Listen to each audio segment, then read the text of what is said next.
Para saudara dan saudari, kita dalam masa Advent ini pada tanggal 7 Desember Sabtu ini kita secara khusus merayakan Santa Perawan Maria yang dikandung tanpa noda.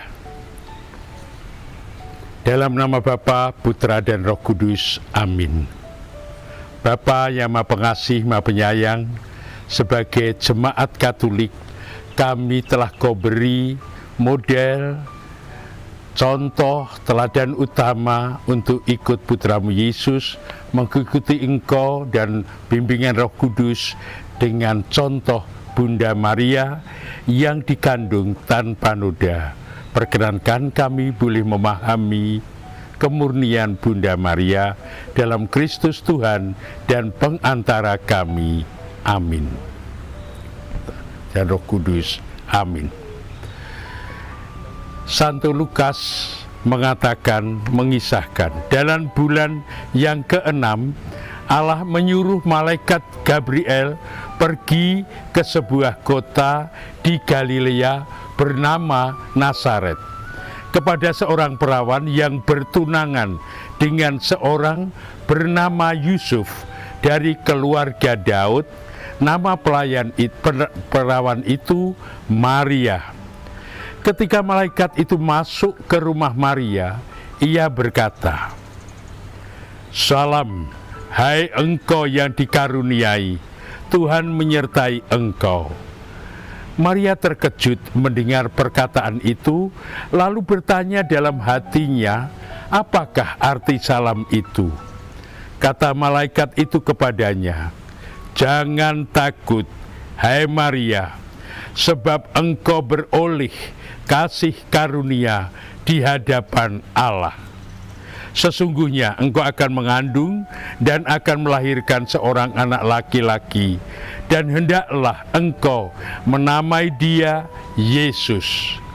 Ia akan menjadi besar dan akan disebut anak Allah yang Maha Tinggi. Dan Tuhan Allah akan mengaruniakan kepadanya tahta Daud, bapa leluhurnya. Dan ia akan menjadi raja atas kaum keturunan Yakub sampai selama-lamanya, dan kerajaannya tidak akan berkesudahan."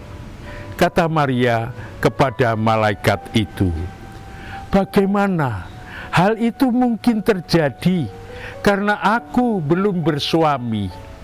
Jawab malaikat itu kepadanya, "Roh Kudus akan turun di atasmu, dan kuasa Allah yang Maha Tinggi akan menaungi engkau. Sebab itu anak yang akan kau lahirkan itu akan disebut Kudus, anak Allah. Dan sesungguhnya Elisabet, sanakmu itu, ia pun sedang mengandung seorang anak laki-laki pada hari tuanya. Dan inilah bulan yang ke-6 bagi dia yang disebut mandul itu. Sebab bagi Allah tidak ada yang mustahil."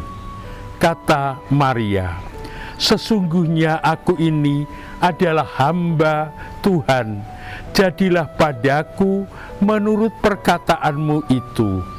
Lalu malaikat itu meninggalkan dia. Tampaknya kalau berbicara tentang murni, itu adalah hal tak ada campurannya.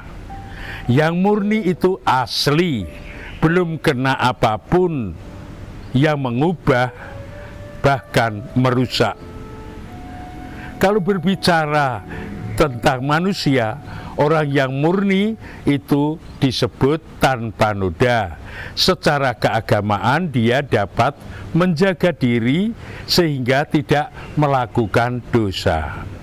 Tapi dari bisik firman itu bagi orang yang biasa bergaul akrab dengan kedalaman batin, sekalipun selalu menjaga sikap dan tindakan, menjauhkan diri dari segala dosa dan kejahatan, kesejatian, kemurnian seseorang terjadi karena sungguh menempatkan diri di bawah kekuasaan nurani. Seperti Bunda Maria mengatakan, "Aku ini hamba Tuhan, jadilah padaku menurut perkataanmu itu." Kemuliaan kepada Bapa dan Putra dan Roh Kudus, seperti pada permulaan, sekarang, selalu, dan sepanjang segala abad. Amin. Dalam nama Bapa dan Putra dan Roh Kudus. Amin.